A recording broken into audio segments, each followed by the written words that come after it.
భూమిపై ఉన్న ఒకే ఒక్క సస్త జంతువు. శరీరం మొత్తం స్కేల్స్ తో కప్పబడి ఉన్నది. అది పంగోలిన్. పంగోలిన్ శరీరంపై ఉన్న స్కేల్స్ మన జుట్టు, గోర్లతో ఉండే కెరటిన్ తో తయారవుతాయి. అంటే మన గోర్లు ఎంత బలంగా ఉంటాయో అదే పదార్థం దీని శరీరాన్ని కవర్ చేస్తుంది. ప్రమాదం ఎదురైతే పంగోలిన్ వెంటనే బంతిలా చుట్టుకుంటుంది. ఈ స్కేల్స్ అంతటా గట్టిగా ఉంటాయి. పులి, సింహం పళ్ళు కూడా వీటిని దాటి లోపలికి వెళ్ళలేవు. దీని నడక కూడా చాలా ప్రత్యేకం. ముందు కాళ్ళపై ఉన్న పెద్ద గోర్లను రక్షించుకోవడానికి వాటిని మడిచి నడుస్తుంది. అందుకే దీని నడక కొంచెం వింతగా కనిపిస్తుంది. పంగోలిన్ కి పళ్ళు ఉండవు, కానీ దీని నాలుక చాలా పొడవైనది. కొన్ని స్పీషెస్ లో 40 సెంటీమీటర్ల వరకు పెరుగుతుంది. ఈ నాలుక సహాయంతో ఒక రాత్రిలోనే 70,000 వరకు చీమలు, టెర్మైట్స్ ను తింటుంది.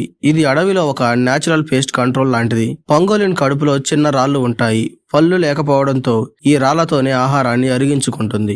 ఇది పక్షుల డైజెషన్ విధానంతో సమానం. పంగోలిన్ చాలా నిశ్శబ్దమైన జంతువు. ఇది చాలా అరుదుగా మాత్రమే శబ్దం చేస్తుంది. అడవిలో దీనిని చూడటం కూడా చాలా కష్టం. ప్రపంచంలో అత్యధికంగా అక్రమంగా వేటాడబడుతున్న జంతువు పంగోలిన్. దీని స్కేల్స్ మరియు మాంసం కోసం భారీ స్థాయిలో వేట జరుగుతోంది.